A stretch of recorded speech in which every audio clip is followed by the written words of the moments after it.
আমরা আমাদের ইমানের দায়িত্ব থেকে আমরা বলবো বাংলাদেশের এরকম ইসকন নামের সন্ত্রাসী সংগঠনকে এই বাংলাদেশের দুনিয়ার জমিনে এবং বাংলাদেশের জমিন থেকে নিষিদ্ধ করা হোক। জোরে বলেন ঠিক কিনা? আর জোরে বলেন ঠিক কিনা? আর একটা মুসলমানের গায়ে গুলি অথবা ছুরির আঘাত আমরা চলতে দিব না। প্রস্তুত থাকেন, চতুর্দিক থেকে জাল ফেলতেছে মুসলমান আর ইসলামকে ধ্বংস করার জন্য, কিন্তু সজাগ থাকেন মুসলমান। ইমানের নূরকে, ইমানের নূরের তাজাল্লিকে বাস্তবে পরিণত করার জন্য মরে তো যাবই, কিন্তু কাফেরদের হাতে জুলুমের শিকার হয়ে আমরা মরতে রাজি না। ঠিক কিনা? জোরে বলেন। আর জোরে বলেন ঠিক কিনা? আমরা সংগঠন ইসকন নামক সন্ত্রাসী ওই সেই ফখরুদ্দিন আমলের বিএনপি বলেন, আওয়ামী লীগ বলেন, বর্তমান সময়ে বলেন, কোনো আমলে আমরা দেখতে পাই নাই যে মাদ্রাসা থেকে একটা অস্ত্র বের হয়েছে। আপনারা বহু তল্লাশি করেছেন। এই কাজ যদি কোনো মাদ্রাসা অথবা মুসলমান করত, আপনারা তাম বিশ্ব লড়াইয়ে লইতেন। ঠিক কিনা? জোরে বলেন। জোরে বলেন ঠিক কিনা? আমাদের সতর্ক থাকতে হবে। কাফেরদের ষড়যন্ত্রকে নস্যাৎ করে দেওয়ার জন্য আমাদের ঈমান যথেষ্ট। ঠিক কিনা? জোরে বলেন।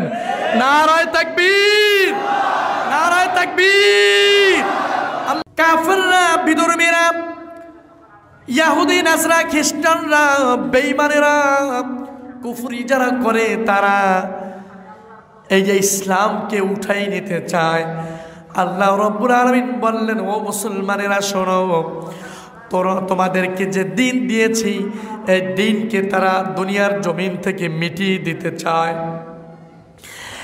আল্লাহ পাক বললেন, ইউরিদুনা লিইউতফিউ নূরাল্লাহি বিআফওয়াহিহিম ওয়াল্লাহু মুতিম্মু নূরিহি ওয়ালাউ কারিহাল কাফিরুন। জোরে জোরে বলেন আল্লাহু আকবার।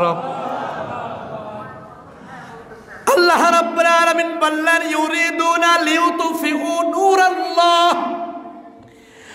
ও মুসলমানেরা, ও মুমিনেরা, মুত্তাকিরা, পরেজগারেরা, ও দিনদারেরা, শোনো শোনো। কাফেররা, বেঈমানেরা, তারা ইউরিদুনা লিইউতফিউ নূরাল্লাহ, তারা আল্লাহর নূরকে, তারা আল্লাহর দ্বীনকে, তারা আল্লাহর দ্বীনকে, আল্লাহর নূরকে, ইসলামকে, দ্বীনকে তাদের মুখের ফু দিয়ে নিভিয়ে দিতে চেয়েছিল। নাউজুবিল্লাহ বলে। এই দিনকে নিভিয়ে দিতে চেয়েছিল, কিন্তু ইসলামটা মোমবাতি মার্কা ইসলাম নয়, ইসলামটা হলো কারেন্ট মার্কা ইসলাম। তুমি যতই ফু দিতে চেষ্টা করো না কেন, মোমবাতির মুনাফিক মার্কা ঈমানটাকে নষ্ট করে দিতে পারবা। মোমবাতি মার্কা ঈমানকে তুমি, মোমবাতি মার্কা আলো তুমি নষ্ট করে দিতে পারবা, কিন্তু কারেন্ট যাদের মধ্যে আছে, কারেন্টওয়ালা ঈমান যাদের মধ্যে আছে, এই ঈমানকে কখনোই ফু দিয়া নিবানো যাবে না। ঠিক কিনা? জোরে বলেন। ইউরিদুনা লিইউতফিউ নূরাল্লাহি বিআফওয়াহিহিম ওয়াল্লাহু মুতিম্মু নূরিহি ওয়ালাউ কারিহাল কাফিরুন। তাদের মুখে ফু দিয়ে নিভিয়ে দিতে চেয়েছিল, কিন্তু আল্লাহ তার নূর পূর্ণরূপে, আল্লাহ রাব্বুল আলামিন তার নূরকে পূর্ণরূপে, পূর্ণ শক্তি দিয়ে এরপরে দুনিয়ার মানুষের সামনে প্রকাশ করিয়ে দিয়েছেন। জোরে বলেন না সুবহানাল্লাহ। ওমরের হাতে যখন ক্ষমতা, যখন ওমরের শাসন আমল, তখনই এ দুনিয়া বুঝে গিয়েছে ইউরিদুনা লিইউতফিউ নূরাল্লাহ। এই আয়াতের তাফসীর, ব্যাখ্যা, বিশ্লেষণ মানুষেরা, কাফের, ইহুদি, নাসরা, খ্রিস্টান, সব বেঈমান মুনাফিকেরাও বুঝতে পেরেছিল যে ইউরিদুনা লিইউতফিউ নূরাল্লাহ। ওমরের শাসন আমলে এরকম প্রায় পৃথিবীর অর্ধ পৃথিবীর বাদশাহী করেছেন, ইসলামের শাসন দিয়ে শাসন ব্যবস্থা কায়েম করেছেন। কে? জোরে বলেন ওমর। জোরে বলেন কে?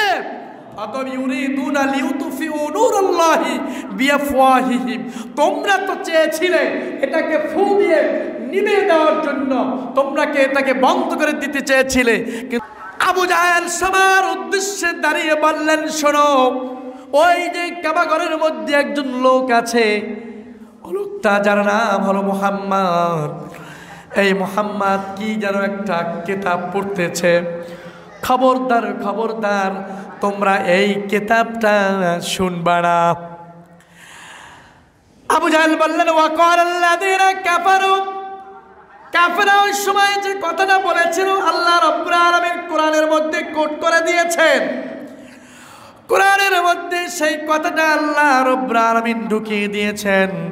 ওয়াকালাল্লাযীনা কাফারু লা তাসমাউ লিহাযাল কুরআন ওয়ালগাউ ফীহি লাআল্লাকুম তাগলিবুন।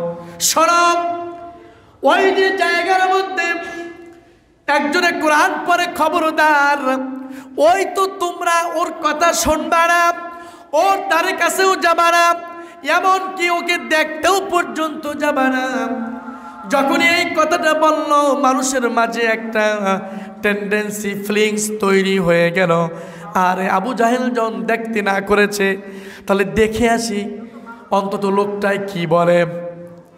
সুবহানাল্লাহ বলবেন না? বন্ধুরা আমার, সব মানুষগুলো যায় আল্লাহর নবীর পবিত্র মুখের জবান দিয়ে পবিত্র কোরআন শুনে শুনে, এরপরে হাজার হাজার মানুষ হাজিরা ওখানে কালেমা পড়ে মুসলমান হয়ে গেল। জোরে বলেন সুবহানাল্লাহ। কিন্তু তারা বলেছিলাম, তাদের মুখের ফু দিয়ে তারা এটাকে নিচ্ছিন্ন করে দিতে চেয়েছিল, ব্যান করে দিতে চেয়েছিল, কিন্তু তারা তো পারেই নাই। বরং যখন তারা কাফেররা এসেছিল কোরআন শোনার জন্য যখন এসেছিল, আল্লাহ পাক এমন নূর, এত আলো ঢুকিয়ে দিয়েছেন, তারা মুসলমান হয়ে কালেমা পড়ে মুসলমান হয়ে যায়। বলেন সুবহানাল্লাহ। মুসলমানদেরকে হত্যার ষড়যন্ত্র কঠিনভাবে চলছে, এবং বিশেষ করে বাংলাদেশের মুসলমান নিয়ে চতুর্দিক থেকে তো ষড়যন্ত্র চলছেই, কিন্তু সুযোগ পাচ্ছিল না, সুযোগটা আসতেছিল না যে কিভাবে মুসলমানদেরকে, বাংলাদেশের মুসলমানদেরকে নিচ্ছিন্ন করে দেওয়া যায়। কিন্তু সুযোগ আস্তে আস্তে আসতেছে। আপনারা প্রস্তুত থাকেন ইমানকে টিকিয়ে রাখার জন্য, ইমানের নূরকে আলো দেওয়ার জন্য আপনাদের কাছে আসতেছেন। আপনারা প্রস্তুত থাকেন। কেন জানি ইসকন, এই যে হিন্দু, এরা মুসলমানের একজন মুসলমান তাকে গলা কেটে হত্যা করে ফেলেছে। করছে না? করছে কি না? মুসলমান তোমরা দেখো নাই? তাহলে ঠিকের জবাবে তো আসতে কেন? দেখেছো কিনা তোমরা? দেখেছো। এই মুসলমানদেরকে হত্যার পরিকল্পনা আছে, একটু চিন্তা করেন। আমি একটা সাধারণ লজিক দিই আপনাদেরকে। আমাদের দেশে, আমি জানি না, আমার এই 30 বছরের জীবনে, বিশেষ করে স্টাডির শুরু থেকে শুরু করে আজও পর্যন্ত আমার জীবনে আমি শুনিনি যে কোনো মুসলমানেরা হিন্দুদেরকে রাস্তায় ফালাইয়া কোপাইয়া জবাই করেছে। এগুলো আপনারা শুনেছেন? জোরে বলেন, শুনেছেন? আসলে শুনেছেন কিনা? আসলে আমরা শুনিনি। আমরা কিচ্ছু বলি না, আপনারা বারবার একইভাবে ওখান থেকে মারেন, এখান থেকে মারেন, সেখান থেকে গুলি করেন, ওখান থেকে গুলি করেন। এখন সাহস আপনাদের বাড়তে বাড়তে এমন হয়ে গিয়েছে, রাস্তার মধ্যে কোপাইয়া আপনারা মারতেছেন। ঠিক কিনা জোরে বলেন? ভারতে এ পর্যন্ত যত পেপার পত্রিকা দিয়ে আমরা বুঝতে পারি আর দেখতে পারি, এ পর্যন্ত সাম্প্রদায়িক দাঙ্গা হয়েছে 30,000-এরও বারেরও বেশি। কিন্তু বাংলাদেশে এরকম সাম্প্রদায়িক দাঙ্গা হয়েছে, আপনারা আমার চোখে পড়েছে নাকি? যারা বলেন পড়েছে? পড়ে নাই। কেন শুধু শুধু এই মুসলমানদেরকে আপনার মারার পায় তারা? কারণটা কি? কোন দিক থেকে উৎস? ওই যে একটু আগে কথাগুলো বললাম, সম্পদ কোত্থেকে ব্যয় করতেছেন, কোত্থেকে ইন্ধন আসতেছে, কোথার থেকে আসতেছে। ওলামায়ে কেরাম, বাংলাদেশের আলেম সমাজ, বাংলাদেশের সচেতন জনতা এগুলো বুঝতে পারে কি পারে না? জোরে বলেন, পারে কি না? পারে। আমরা বুঝি সবই, কোন দিক থেকে কি আসতেছে, কোথার থেকে মালায় মন্টুয়ায় সন্টুয়ায়, কোথার থেকে পাওয়ার পায়, এগুলো কিন্তু আমরা বুঝতে পারি। কোত্থেকে আসলো, কয়দিন তো এটা আমি আমার জীবনে ইসকন নামের কোনো শব্দ সংগঠন বাংলাদেশে আছে, হিন্দুদের বলেন বা যারই বলেন না কেন, আমি আমার জীবনে শুনি নাই যে ইসকন নামের একটা সংগঠন আছে। আমি কেবল এই মানুষ কোপাইয়া মারছে সেই সময় শুনছি ইসকন নামে একটা সংগঠন আছে। কেন ভাই আপনারা এত পাওয়ারফুল, এত কিছু, তাহলে আপনারা আগে কেন এর দেখাইলেন না? এখন আপনারা বাংলাদেশ নিয়ে ষড়যন্ত্র করার জন্য, পুরো ইসলামটাকে ধ্বংস করার জন্য চতুর্দিক দিয়ে পায়ে তারা লেগে দিয়েছেন। আমরা আমাদের ইমানের দায়িত্ব থেকে আমরা বলবো, বাংলাদেশের এরকম ইসকন নামের সন্ত্রাসী সংগঠনকে এই বাংলাদেশের দুনিয়ার জমিনে এবং বাংলাদেশের জমিন থেকে নিষিদ্ধ করা হোক। জোরে বলেন ঠিক কিনা? আর জোরে বলেন ঠিক কিনা?